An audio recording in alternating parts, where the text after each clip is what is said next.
Welcome to my home office. This space went from this to this within a span of a few days. In this video, we'll go back to the drawing board and talk about the design, the tech in this space, and the motivation behind the setup. Enjoy the episode.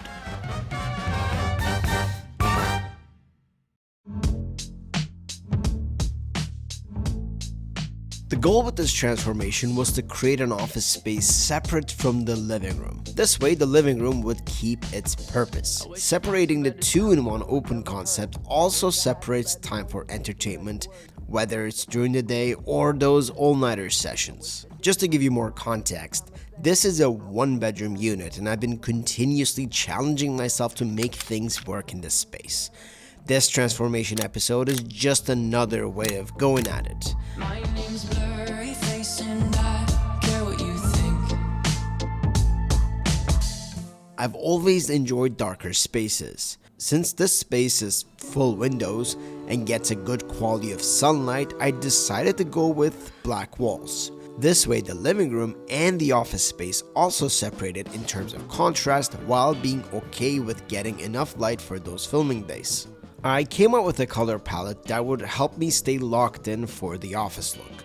Heavy in black on black, pop of red-orange with prints, and subtle touch of wood to continue the look of the custom wood slats that I separated the room with. My prints come from Etsy. I buy digital images and get them printed locally. These acoustic wood panels also became a cool addition to the room. These are the Art 3D acoustic wood panels from Amazon. As you know, these are pretty trendy these days. I wanted to take a different approach and not cover the entire wall. So I put a set on the right side of the wall and another set on the window wall. I chose black acoustic panels so that it's more calm, and considering the size of the space, it doesn't make the space look too woody compared to going with panels that are natural wood color.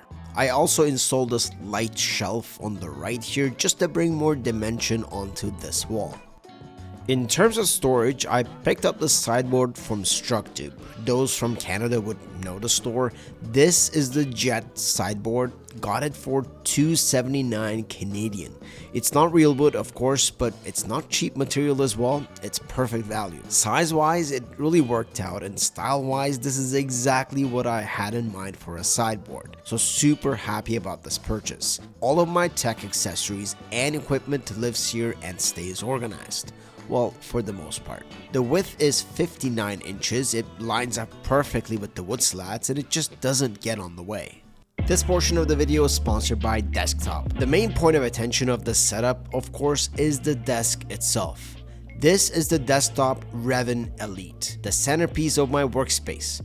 Revon Elite quickly became more than a desk. It became a fully engineered workstation built for me, and here's what I mean. Before we get into the specs of this desk, let me bring you underneath. It's interesting. This is a rail system that lets you attach accessories anywhere you want, giving you full flexibility to build your setup around your workflow. So you can take one or more of these magnetic panels from Dezctop and attach them onto your desk. These are essentially desk dividers that you can attach other magnetic accessories on. And yes, this is a sit-stand desk. The frame uses dual motors with 3-stage lifting columns, giving it smooth and quiet rise from 25 to 51 inches. The build feels rock solid with a load capacity of 120 kilos, so you can throw your full setup on here and it doesn't move. The design is clean, minimalist, and actually ergonomic. The desk edges have a gentle 23-degree curve that actually makes a difference when sitting on your computer for hours. Underneath, there's a U-shaped support frame, which is a refreshing design for standing desks, and the integrated cable management channels keep everything hidden and organized, no messy wires in sight, unless you really try to see them. I have the walnut finish here, and the tabletop size is 70 by 30 inches. Lots of space to work on and build my setup on. I will also be using this setup to film unboxing videos as well, so the walnut finish was a good choice for me for that dark aesthetic. Check out the link in the description to take a closer look at the Revon series from Dezctop. Here's a moment that I've been waiting for. I finally upgraded from the M1 MacBook Pro. This is the M4 Max Mac Studio. I recently picked this up. I've been running an M1 MacBook Pro as my main video editing machine for almost 5 years now. Now, I don't want to say much about what the upgrade feels like. I'll dive into this experience within the next few weeks. If I was to sum it up in a few words, it would be, I hate that I did it, but I get why I did it. But using the Mac Studio feels great, just like the M1 MacBook Pro. It's very optimized for Final Cut Pro, just like the M1 MacBook Pro. I don't know, does that say much? Specs-wise, I got the base M4 Max with 14 cores of CPU, 32 core GPU, and 36 gigs of unified memory. I love the 4 Thunderbolt 5 ports in the back, and the 2 USB-C ports and the card reader in the front. I'm more of a console gamer, but I do enjoy flight sims.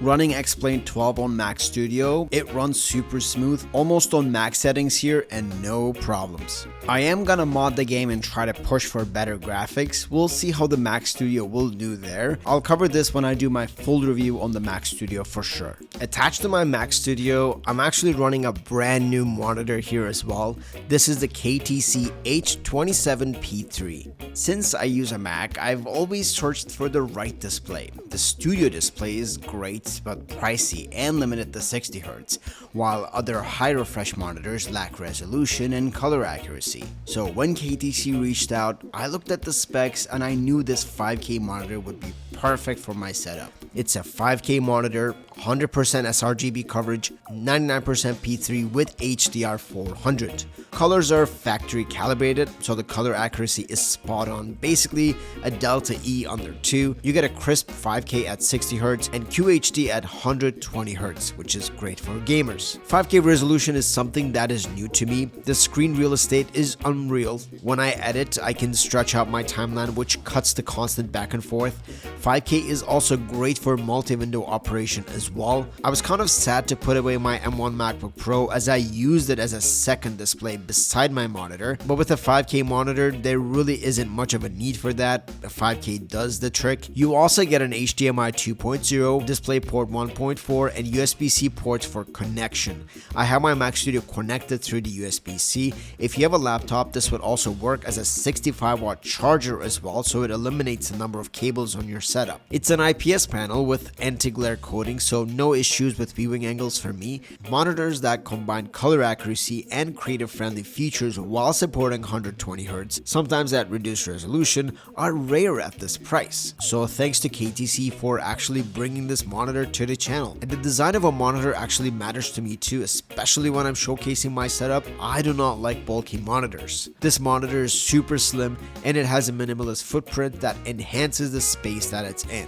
So the H27P3 has a VESA mount as well, so I went back to a monitor arm for my setup. I go through my monitor on phases, but it looks really good on the setup. The monitor is 27 inches, it doesn't take a lot of space, it's 5K, and a sleek looking addition to my setup. KTC has a great selection of monitors. Check out the description to see the impressive H27P3. Right under my monitor, I have the Anker Prime charger. I've had this for a long time now. I'm so impressed with the power and the functionality of this thing. 250 watts, 6 ports including 4 USB-C and 2 USB-A ports. It has a display that allows you to see charging speeds and let you change through power priority modes. Let's say you want a certain port to be using more power while charging other devices, you can actually do that.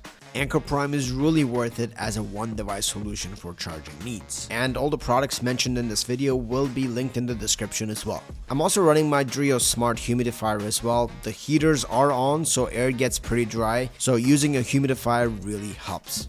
The chair that I'm sitting on these days is the Hibata E3 Pro.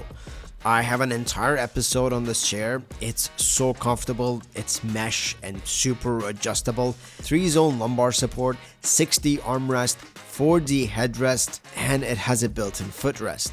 I ran through lots of different chairs, and I think this one is going to end up staying in my setup the longest. I can go on and on about what's on my desk, but I don't want to divert this video into becoming a desk tour. That's for another day. One thing that I love about the setup is the nighttime. It's a total vibe at night.